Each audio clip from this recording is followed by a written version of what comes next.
Seguimos con el tema 11 de ángulos y vamos a ver las relaciones angulares, es decir, cómo podemos saber cuándo dos ángulos son iguales.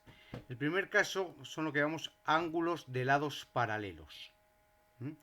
Decimos que dos ángulos de lados paralelos son iguales o son suplementarios. Fijaros, este ángulo azul y este ángulo de color rojo, resulta que esta recta de aquí es paralela a esta y esta otra recta de aquí es paralela a esta otra.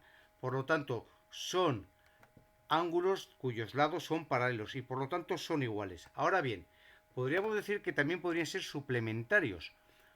¿Por qué? Porque en este caso tenemos que este lado de aquí es paralelo a este lado de aquí es paralelo a este lado en la figura de aquí de la derecha, y como vemos este ángulo y este ángulo no son iguales, pero si colocamos uno adyacente al otro como lados consecutivos, como ángulos consecutivos, la suma de ambos es 180, lo cual indica que son ángulos suplementarios. Por lo tanto, cuando tenemos dos ángulos cuyos lados son paralelos, o bien son iguales, que es el caso de la izquierda, o bien son suplementarios, que es el caso de la derecha. Veamos a ver qué ocurre cuando tenemos dos rectas paralelas que es cortada por otra. Veamos a ver los ángulos que se forman, cómo son entre sí. Mirar aquí en la figura de la izquierda. En la figura de la izquierda tenemos dos rectas paralelas, la R1 y R2, que es cortada por esta recta verde, que es la S. Pues vemos que el ángulo 1 y el ángulo 3, este de aquí, el 1 y el 3, son iguales, de la misma manera que el 5 y el 7, igual que el 4 y el 2, igual que el 8 y el 6. Cuando tenemos dos ángulos que están opuestos por el vértice, es decir, el vértice es el punto de unión de los lados, vemos que el ángulo 1 y el ángulo 3 están en oposición respecto al vértice, el 4 y el 2 también, el 8 y el 6 también, y el 5 y el 7 también. Decimos que son iguales porque son opuestos por el vértice. ¿De acuerdo? Veamos otro caso. Tenemos aquí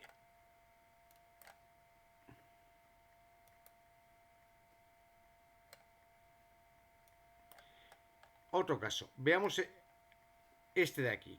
Vemos que el ángulo 1 y 7 son alternos externos, igual que el 4 y el 6. ¿Por qué decimos que son externos?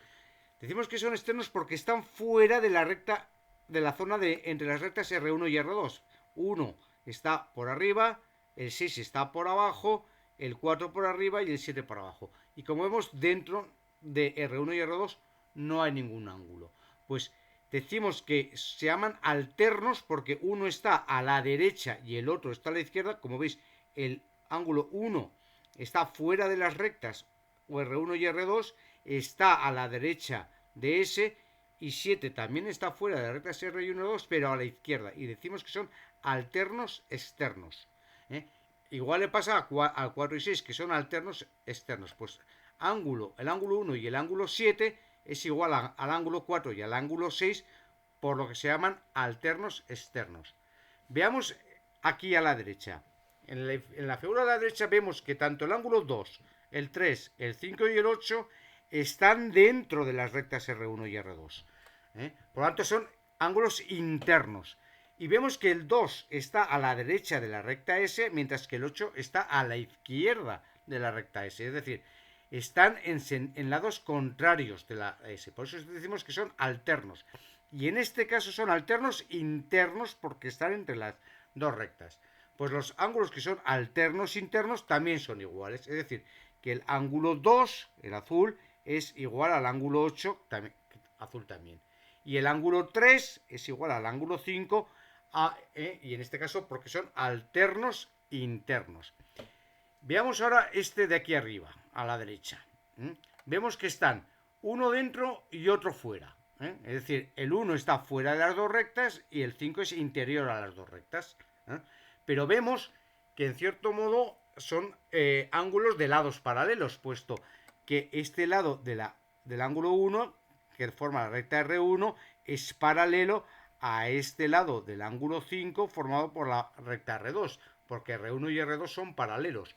Y vemos que este lado del ángulo 1, que está formado por la recta S, es paralelo a este lado del ángulo 5 de R2. Y vemos que son iguales. Y a estos tipos de ángulos se dice que son ángulos correspondientes. ¿Qué otros ángulos correspondientes tendríamos aquí? Pues sería este de aquí que estoy marcando con la manita, este de aquí, y este de aquí. Este es externo y este es interno. Y los lados son paralelos. Y también serían ángulos correspondientes. Lo mismo ocurriría con este ángulo de aquí, que es interno, y este de aquí, que es externo, que también serían ángulos correspondientes. Hemos visto ahora las relaciones entre angulares, ¿no? Vamos a ver en este ejercicio. En el ejercicio 1 dice, dos ángulos de lados perpendiculares pueden ser iguales, pero también pueden ser suplementarios. Es decir, tenemos este ángulo formado por los lados violetas y este por los lados azules. Entonces, este ángulo de aquí y este ángulo de aquí son iguales. Pero también podrían ser suplementarios si cogemos la prolongación de ambos. Intentarlo hacer en vuestro cuaderno para ver cómo sale. Veamos este ejercicio 2. Dice, de estos ángulos di dos que sean iguales y por qué. Por ejemplo, el B y el D son iguales. Lo sabemos. ¿Por qué? Porque son opuestos por el vértice. El A y el C también son iguales porque son opuestos por el vértice. El F y el H son iguales también por opuestos por el vértice. Y el E y el G también son iguales por opuestos por el vértice. Porque son alternos internos. Vamos a ver los internos. Los internos son el C, el D, el E y el F. El C y el E están en lados contrarios de la recta verde. Por lo tanto, C y E son iguales por alternos internos. Ahora, el D está por debajo de la recta verde y el F está por encima. Y son, por lo tanto, alternos internos, porque están uno en cada lado de la recta y además en la zona interior. Correspondientes. Los correspondientes, acordaros, uno era interno y el otro era externo. Tenemos aquí el ángulo C, que es interno, y el ángulo G, que es externo, y además está formado por rectas paralelas. Son ángulos de lados paralelos. Por tanto, C y G son iguales porque son correspondientes. Lo mismo ocurre con B y F, que son iguales porque son correspondientes. Lo mismo pasa con A y E. Uno está dentro, que es el E, y otro está fuera, el A, y son iguales porque son correspondientes. El D y el H también son ángulos correspondientes y son iguales. Y ahora alternos externos. ¿Eso qué significa? Que tienen que estar fuera de las rectas negras. Por lo tanto, los que están fuera de las rectas negras son el B, el A, el G y el H. Por lo tanto, B y H, uno está encima de la recta verde, otro está debajo de la recta R y los dos fuera de la zona entre las dos rectas negras. Por lo tanto, B y H son iguales por alternos externos, igual que A y G son iguales por alternos externos.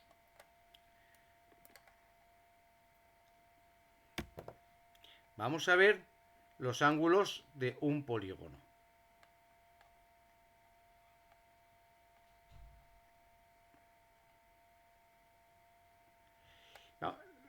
El primero es la suma de los ángulos de un triángulo. La suma de los ángulos de un triángulo sabemos que son 180 grados.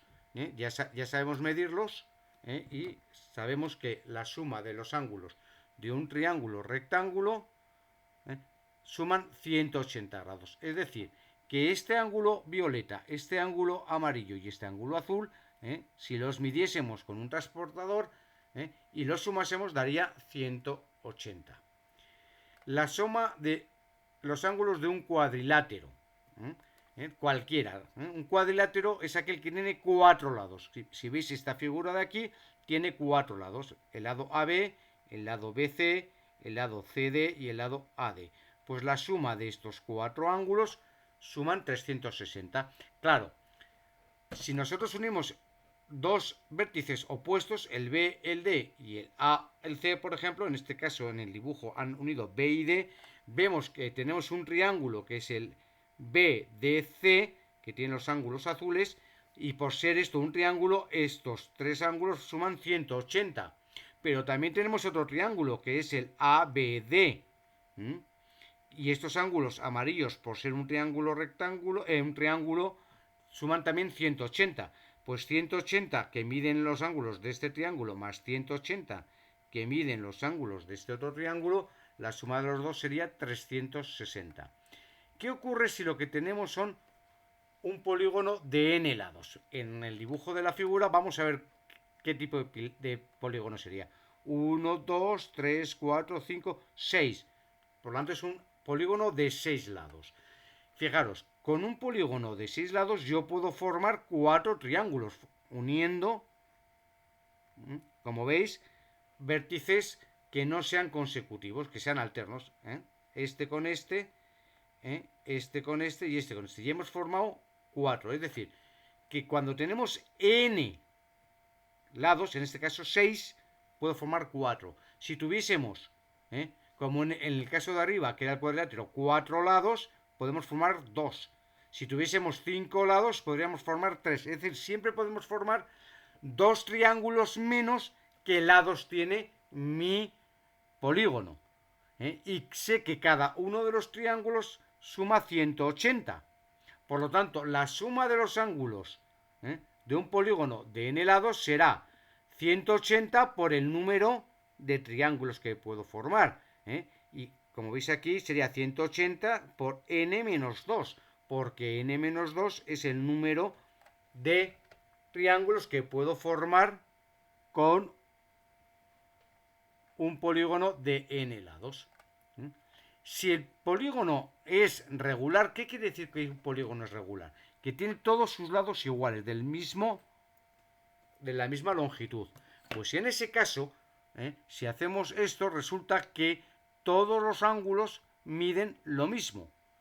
Y por lo tanto, ¿cuánto mediría cada uno de los ángulos? Pues el total, la suma de todos partido por n. ¿De acuerdo? Y por último, vamos a ver los ángulos en una circunferencia. El primero que vamos a ver es los ángulos centrales. Los ángulos centrales, veis aquí la figurita de la izquierda, los ángulos centrales son aquellos que están formados por dos radios de la circunferencia. Acordaros que en una circunferencia tenemos lo que son los radios, que son segmentos que van desde el centro de la circunferencia a un punto de la circunferencia, porque recordad, la circunferencia es la línea, lo de dentro se llama círculo, que es distinto. Por lo tanto, la circunferencia es una línea, no es un área, es una línea, la línea de fuera. Por lo tanto, un radio es un segmento, que ya sabemos qué es un segmento, cuyos extremos son, uno es el centro de la circunferencia y el otro es un punto de la circunferencia. Por lo tanto, tenemos aquí dos ángulos centrales dibujados, el ángulo rojo y el ángulo azul, que está formado, el ángulo formado por dos radios cualesquiera de la circunferencia. Fijaros,